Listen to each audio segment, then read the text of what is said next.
Travis Schreier, the BamaOnline.com staff, checking in on a Wednesday afternoon just after the media observation periods at University of Alabama football practice, the Crimson Tide's 10th day of spring drills 2016. And as we always do when we go out there, reporters, camera people, media of all types, one of the first things you do is take roll.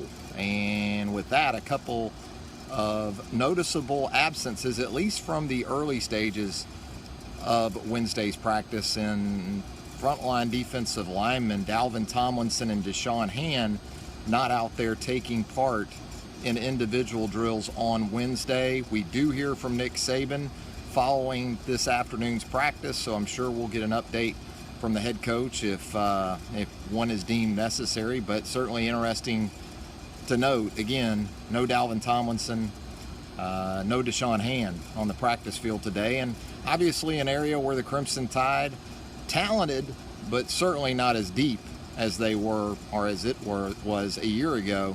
Again, when you talk about frontline talent, Da'Shawn Hand, Dalvin Tomlinson, Daron Payne, those guys can play with anyone. Jonathan Allen still in a black non-contact jersey out there, obviously an All-American candidate as well. So you've got 4 or 5 guys that you feel really good about, but it's time for the Josh Frazier's and the O.J. Smiths and some of those guys, Johnny Dwight, to make an impact. And with Hand and Tomlinson not on the practice field today, that's kind of the grouping that you saw up top, because Allen, again, is limited after shoulder surgery in the offseason. So you were pretty much looking at Payne, Frazier, and Smith, I would say, as your top 3 defensive linemen out there today.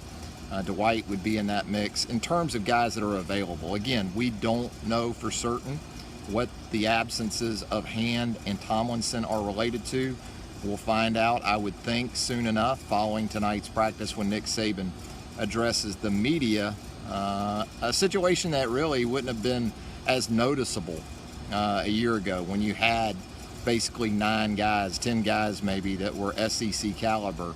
But with the departures of Jarran Reed and A'Shawn Robinson, and also DJ Petway, probably an undervalued guy who played as well as any defensive lineman Alabama has in the national championship game win over Clemson, it becomes noticeable pretty quick when a couple of guys now are not out there, especially guys who are projected starter types in Hand and Tomlinson. So we'll see how that plays out. Otherwise, about what you would expect. We did see Eddie Jackson out there in his normal crimson jersey. He wasn't in a non-contact jersey this afternoon on the practice field. He had pretty much been in that status for more than half of spring drills, so he was out there. Still not sure to the extent that they're allowing him to go.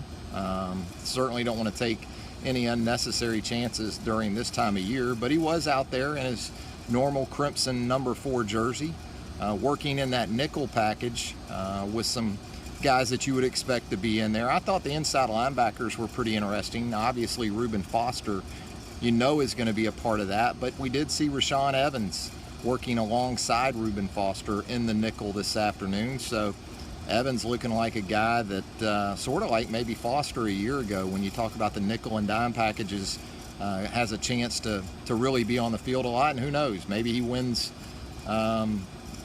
the base job as well as one of those inside linebackers. We'll have to see. But doing some interesting stuff with the nickel. Maurice Smith was at the star position in that look, with Minkah Fitzpatrick staying out at that right corner position. Marlon Humphrey at left corner. Jackson and Ronnie Harrison were your safeties. Hootie Jones, though, was shadowing Eddie Jackson. So maybe Hootie's making a little bit of a run for that 3rd safety spot, although Maurice Smith can play some safety as well if needed. So a couple of guys there from a depth standpoint when you look at the secondary and maybe the different positions where guys could fill in. And Smith, obviously, Maurice Smith, obviously a hybrid type who probably project pretty well given his experience too in the secondary, as a viable option at the star if needed. And obviously with the uncertain status of Tony Brown, that comes into play as well. So that was the big news of the afternoon in terms of the media observation period. Some of the other areas that we've been keeping you up to speed with, the offensive line, a lot of that looked unchanged. Pretty much the groupings that we've talked about here in the last 3 or 4 days, they've kind of stuck with, especially coming out of Saturday scrimmage. Lester Cotton still working at left guard. To the left of center, Ross Pierce-Baker. Corin Curvin at left tackle. Seeing Bradley Bozeman at that spot some too. Right guard, you're looking at Alphonse Taylor, Brandon Kennedy. Right tackle, Jonah Williams still up there with that group. And Matt Womack also in there as a redshirt freshman. So Charles Baldwin in that mix at tackle as well. But that's kind of where we're at right now with the offensive line. Throwing the football was a little bit of a challenge out there today. Breezy conditions, gusting at times, I would say, out there. Felt really good, but probably a challenge for the quarterbacks. It showed on occasion. Saw some decent throws, saw some throws that had a little bit of a quack to them. But all in all, nothing out of the ordinary from the quarterbacks and receivers this afternoon out at Thomas Drew practice fields. And that's just about what we've got for this afternoon. Again, coverage coming from Charlie Potter. I've got video footage of those defensive line drills to kind of give you an idea of what that group looked like during individual periods without Tomlinson in hand out there.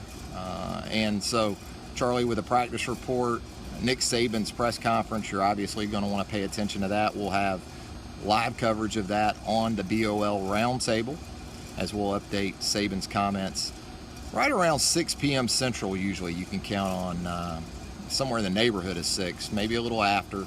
Saban will address reporters this evening. So that's just about going to do it from Coleman Coliseum, where they are preparing for this weekend's Coaches Clinic. Pretty good group coming in here. Steve Spurrier, he's been cited in Tuscaloosa, maybe not accurately in the past, but he's really going to be here this weekend, along with former Virginia Tech coach Frank Beamer and NFL front office guru, executive Bill Polian is part of that as well. Obviously, a ton of high school coaches will be here on Friday and Saturday. So plenty going on here in the next few days. They're getting the stage set up for the speakers just over here to my right.